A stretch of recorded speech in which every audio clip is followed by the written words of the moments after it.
ভালোবাসার ফলাফল। 3 নম্বর পুরস্কার, আমার নাম গফুর, তাই আমি ক্ষমা করে দেব। আবার গফুরের সাথে রহিম শব্দ ব্যবহার করে বলেন, আমি রহিম ও তোমাদের জন্য রহিম নামের বদৌলতে কি করব? ফাউলাইকা ইউবাদদিলুল্লাহু সাইয়্যাতিহিম হাসানাত, তোমার জীবনের গুনাহগুলো ক্ষমা তো করে দেব গফুর নামের ওসিলায়, রহিম নামের বদৌলতে সমস্ত গুনাহগুলো পাল্টাইয়া নেকি বানাইয়া দেব। যদিও তোমার গুনার সংখ্যা হয় কাদাদি আওরাকিল আশজার, খেয়াল কাদাদি আওরাকিল আশজার। ও যুবক, ভয় পাইস না। আল্লাহ পাক বলেন, তুমি ভয় পেও না, আল্লাহু আকবার, ভয় পেও না, চলে আসো। ও যুবক, যত গুনাহ করো ভয় পেও না, ব্যবস্থা আমার কাছে আছে। তোমার জিন্দেগির গুনাহ যদি হয় পৃথিবীতে যত গাছের পাতা আছে এত সংখ্যা পরিমাণ, কাদাদি রমালিল আরদ, জমিনে যত বালু আছে বালু সংখ্যা পরিমাণ যদি তোমার গুনাহ হয়, কাদাদি জাবাদিল বাহার, দুনিয়ায় যত পানি আছে পানিতে যত পানি কণা আছে এই কণা সংখ্যা পরিমাণ যদি তোমার গুনাহ হয়, এমনকি 3টে মিলে যত গুনাহ হয় এত যদি তোমার গুনাহ হয়, ফাউলাইকা ইউবাদদিলুল্লাহু সাইয়্যাতিহিম হাসানাত, আল্লাহ পাক তোমার জীবনের সব গুনাহ নেকি বানাইয়া দিবে। আমার সাথে ভালোবাসা করলে এইটা বাবা। তাহলে ভালোবাসা করবো কার সাথে? আল্লাহর সাথে। সব গুনাহ মাফ, গুনাহগুলো নেকি বানাই দেবে। ইদাফ লাহুল আযাবু ইয়াওমাল কিয়ামাতি ওয়া ইয়াখলুদ ফীহি মুহানা ইল্লা মান তাবা ওয়া আমানা ওয়া আমিলা আমালান সালিহা ফাউলাইকা ইউবাদদিলুল্লাহু সাইয়্যাতিহিম হাসানাত। শর্ত আছে, আমার দিক তাকান। ইল্লা মান তাবা, জীবনে যা গুনাহ করেছে সেখান থেকে ফিরে আসতে হবে।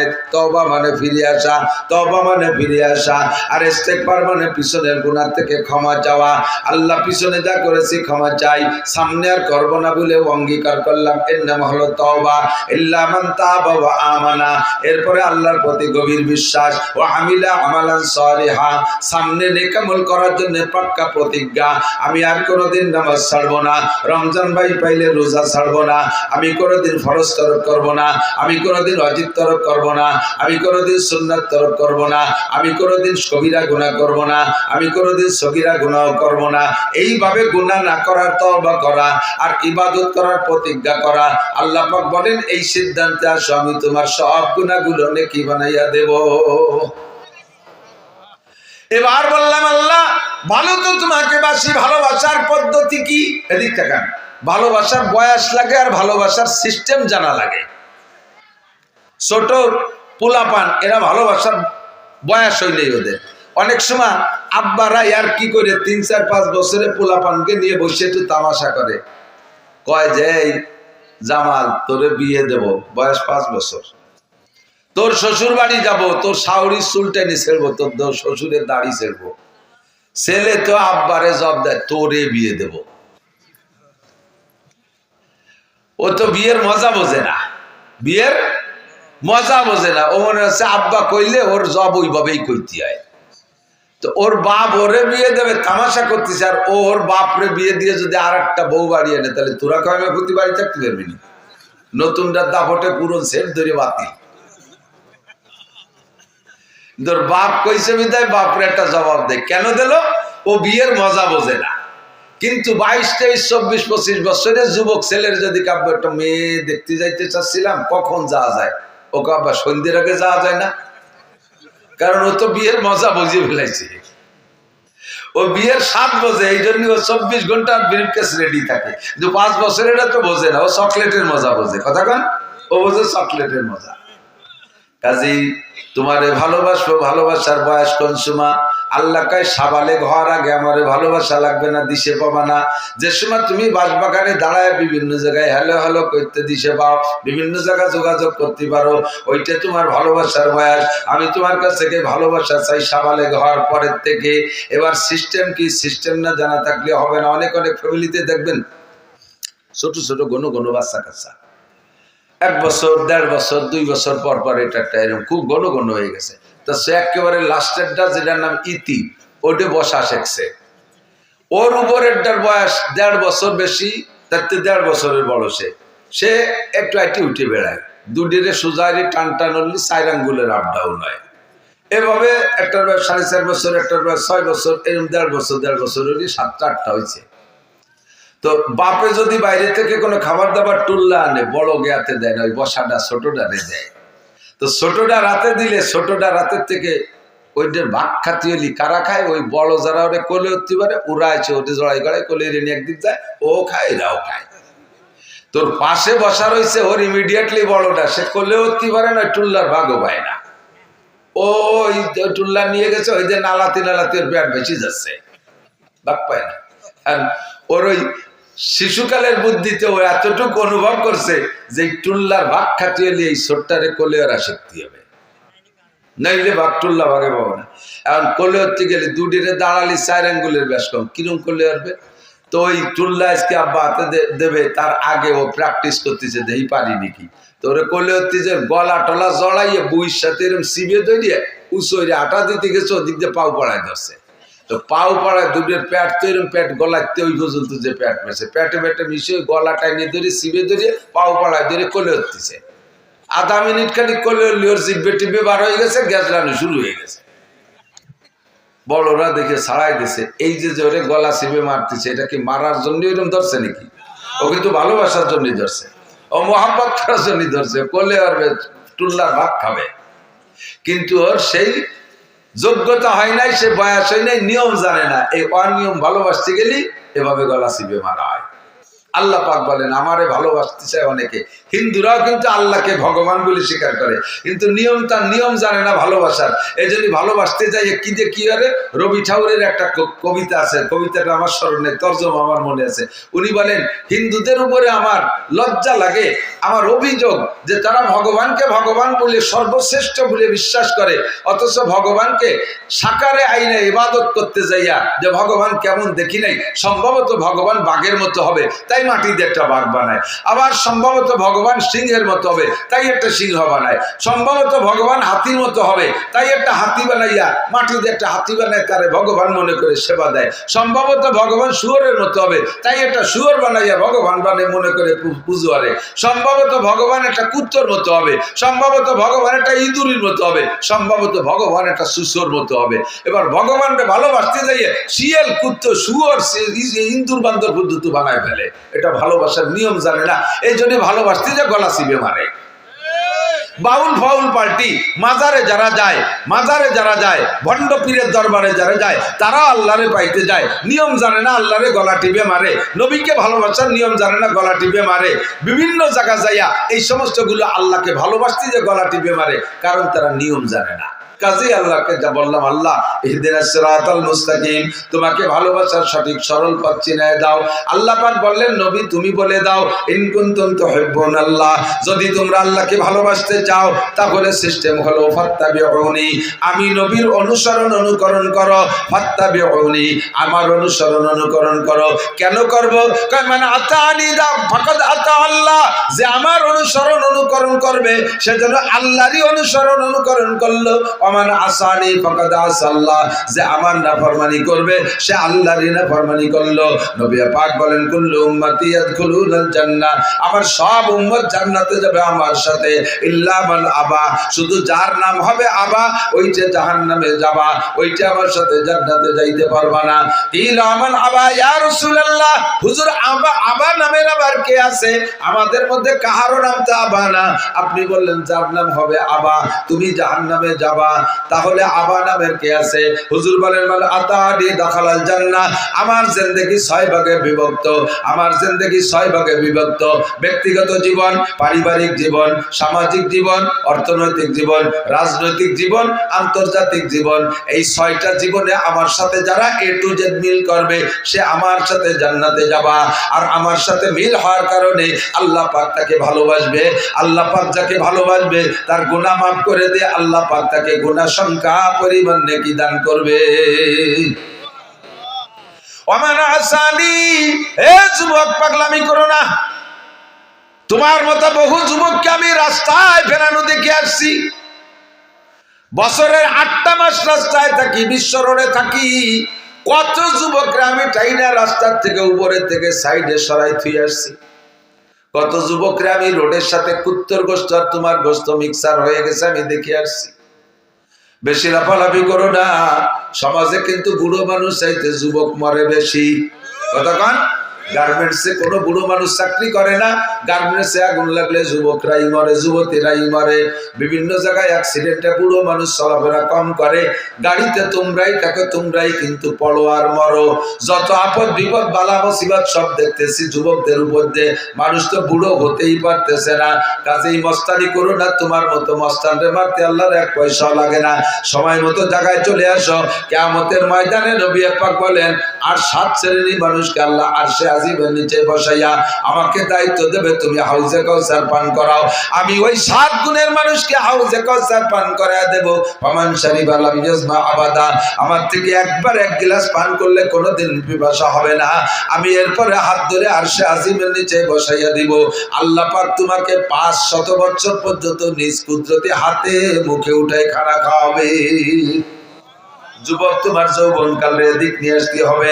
এই জন্য মনে রাখতে হবে, মান আতানি ফাকাদ আতা আল্লাহ ওয়া মান আসানি ফাকাদ আসাল্লাহ।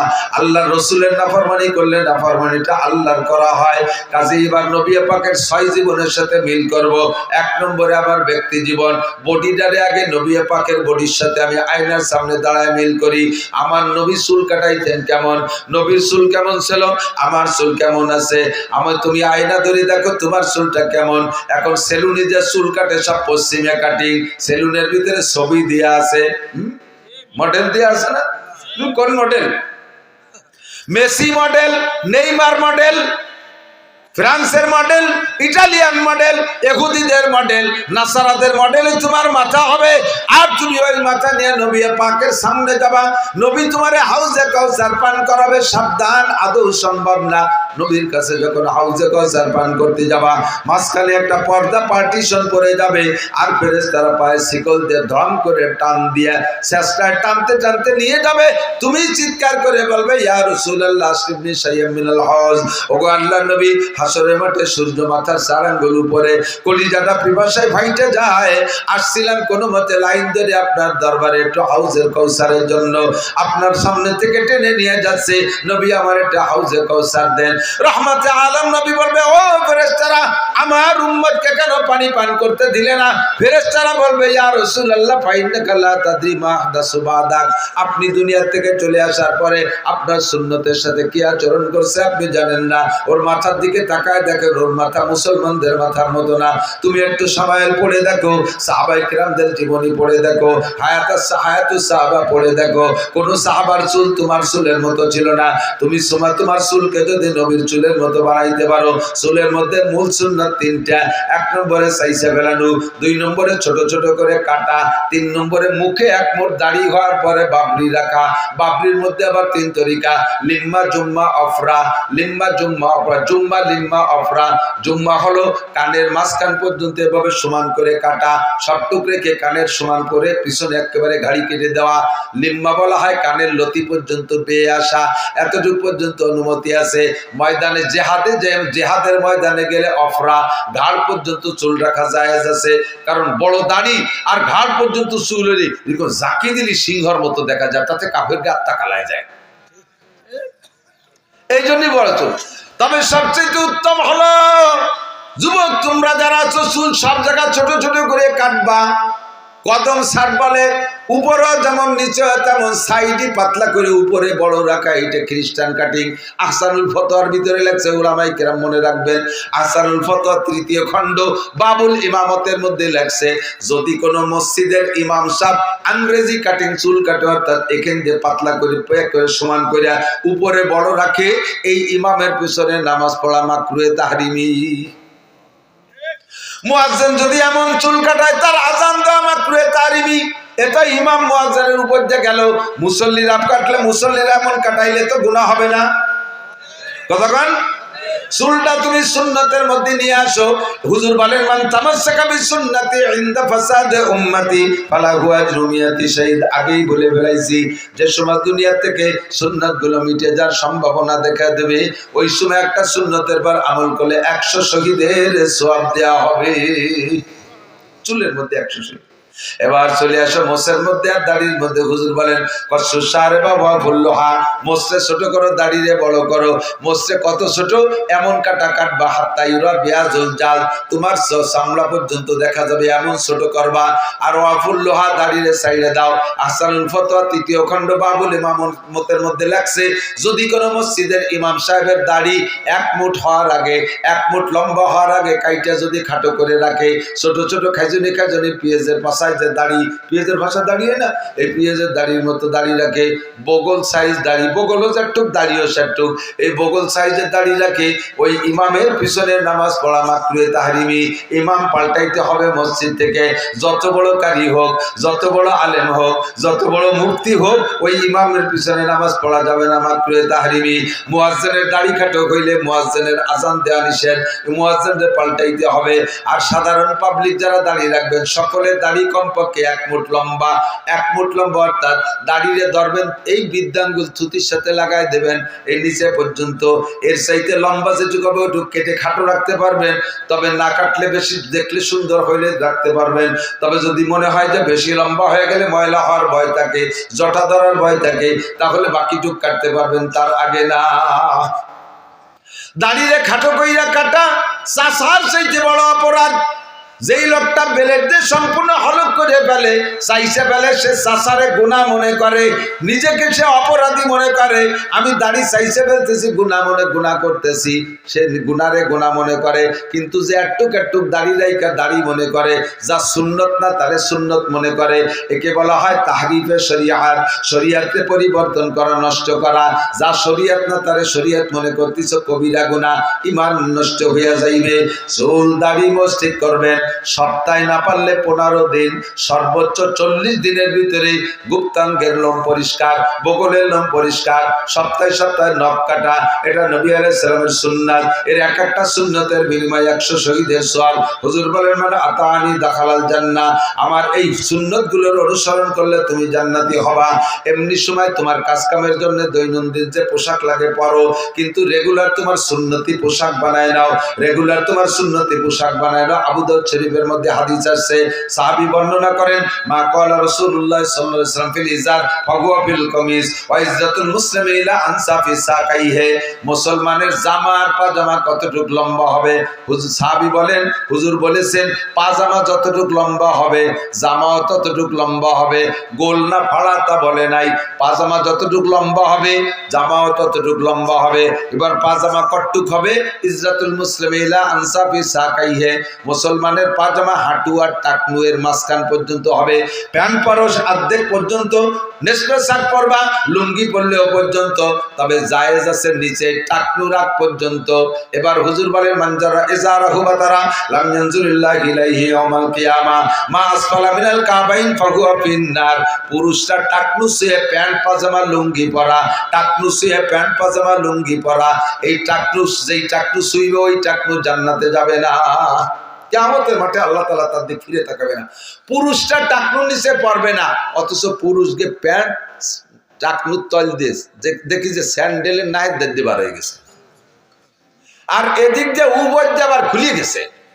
মাঝে মাঝে বাদে মুসল্লি দুই একটা মসজিদে সেদিন কাল্লা আগের দিন যেন মগরিবের নামাজ পড়তে গেছে, এই মাহফিলে এসে এক জায়গায় কোন জায়গা যেন সামনে একটা নামাজ পড়তেছে, এই যে কানাইপুরের এদিক সামনে যেটা দাঁড়ায় সিজদায় গেছে, আল্লাহ আকবার, গেঞ্জি এই দিক সরিয়ে চলে গেছে, প্যান্ট ওই দিক সরিয়ে চলে গেছে, ফাঁসাইতে 4 আঙ্গুল পরিমাণে, আর শিয়ের মিয়ের শুদ্ধ বার হয়ে গেছে।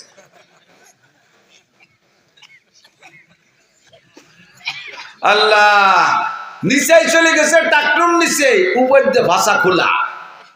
এই প্যান্ট জায়েজ না না জায়েজ? কোন সাহাবায়ে কেরাম এই প্যান্ট পরছে বলে মনে হয়? তাবেঈনরা পড়ছে, তাবেঈনরা পড়ে নাই। আবু হানিফা, শাফিঈ, আহমদ, মালিক পড়ে নাই। বুখারী, মুসলিম, তিরমিজি এলা পড়ে নাই। আব্দুল কাদের জিলানী, মুঈনুদ্দিন চিশতি, নিজামউদ্দিন আউলিয়া, কুতুবউদ্দিন বখতিয়ার কাকি, আরে আশরাফ আলী থানভী, হুসাইন আহমদ মাদানী, রশিদ আহমদ গাঙ্গুহি, শামসুল হক ফরিদপুরি, মুহাম্মদুল্লাহ হাফেজি, আমার বাড়ির দ্বারা আব্দুল গফফার সাহেব, আব্দুল আকরাম আলী সাহেব, এই সমস্ত উলামায়ে কেরাম পড়ে নাই। যেটা ইসলামী পোশাক না তা এরা পরে না, যেটা ইসলামী পোশাক তাই পরে। একটু সত্য কথা বলবেন, একটু সত্য কথা বলবেন। একজন মুসলমান প্যান্ট শার্ট টাই কোট পরলে বেশি ভালো দেখায় নাকি সুন্নতি পোশাক পরলে ভালো দেখায়? অবশ্যই এটাই সেরা পোশাক। কারণ জীবনের শ্রেষ্ঠ দিন, সবচেয়ে আনন্দ দিন একজন পুরুষের জন্য কোন দিন? বিয়ের দিন, ঠিক না? বিয়ের দিন দেখবেন পাঞ্জাবি পায়জামা, পাগড়িও মাথায় দিচ্ছে, যদিও কাবুলির পাগড়ি না, কাগজ দিয়ে বানাইছে। ওটা তো অন টাইম, একদিনের জন্য।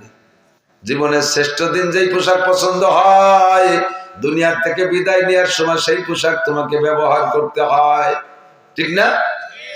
পাঞ্জাবি পায়জামা লম্বা জামা ভালো লাগে না, তা তুমি মরার সব আগে ওসিয়ত করে যাচ্ছে আমার ওই জিন্সের প্যান্ট পরাইয়ে দাফন করে দিও, তা তো কও না। পোশাকের ভিতরে আসেন, চলে আসেন এদিক, এরপরে চলে যান পোশাক ঠিকঠাক মতো পরে।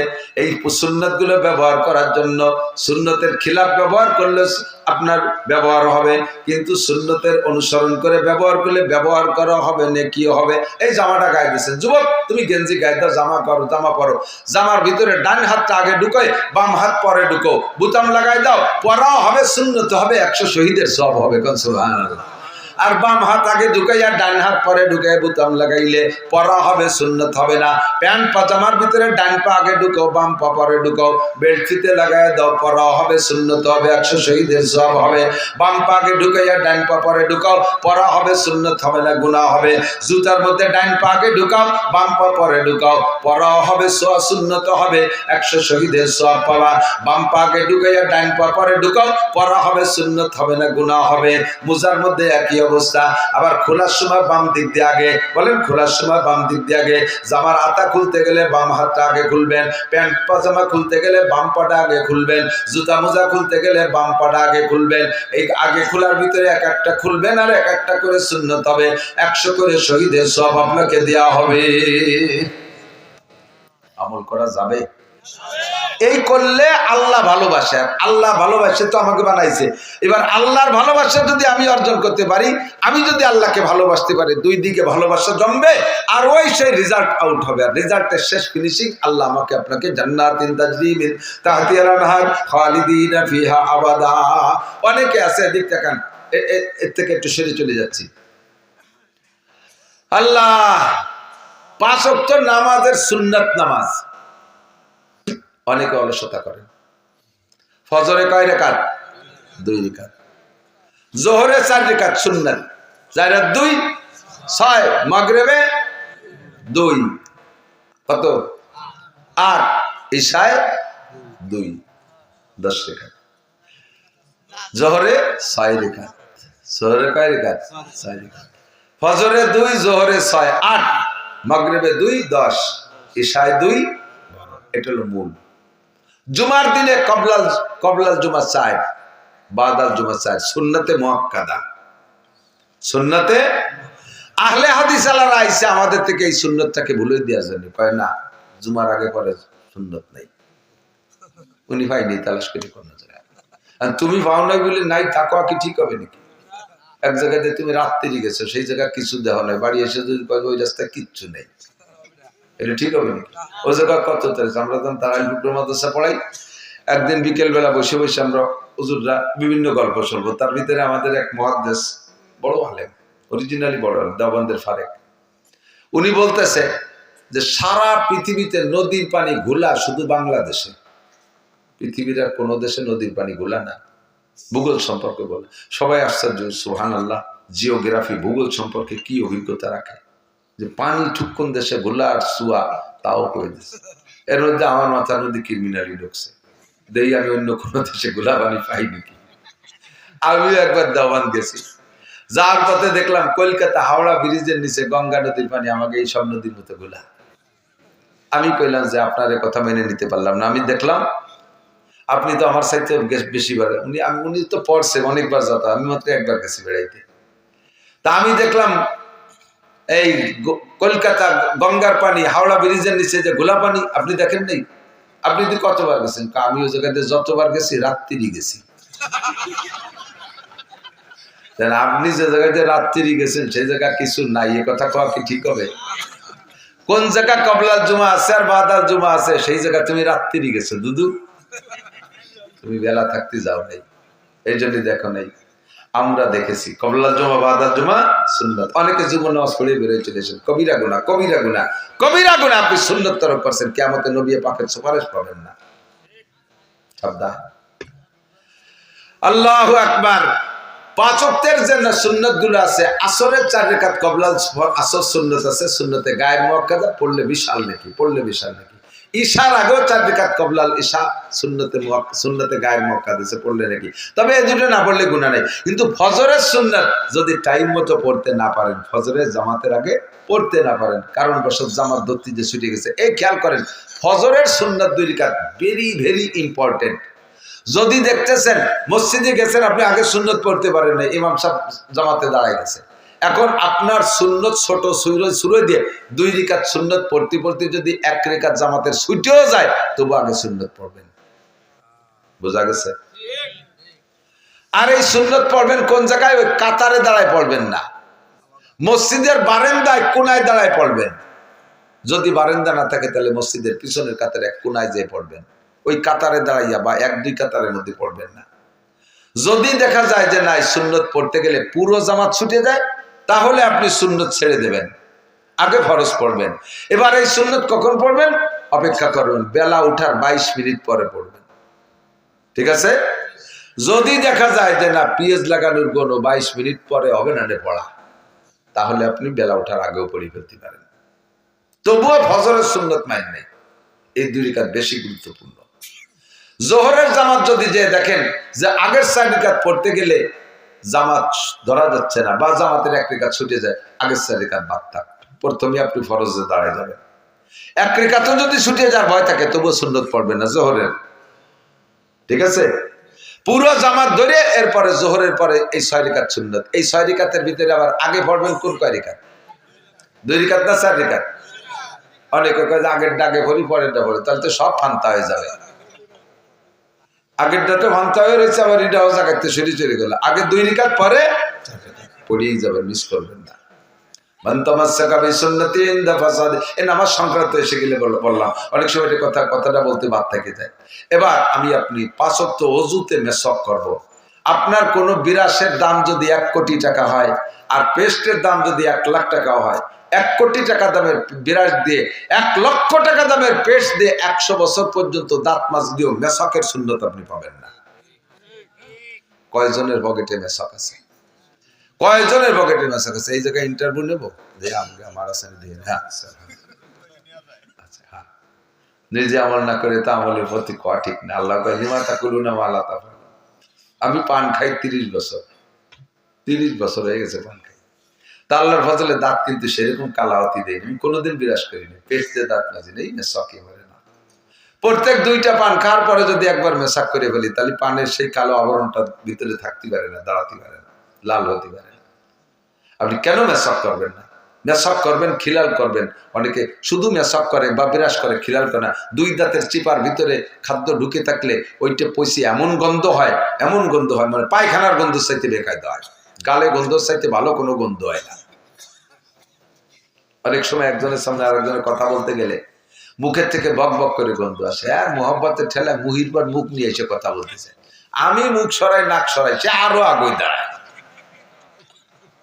লাস্টে কথিত পারিনি যে তোমার গালে গন্ধ, শেষমেশ একটুক করে ভাই আমার মুখে একটা গন্ধ আছে, আপনার কষ্ট হতে পারে, একটু চড়িয়ে বসে, এই করে সরাই।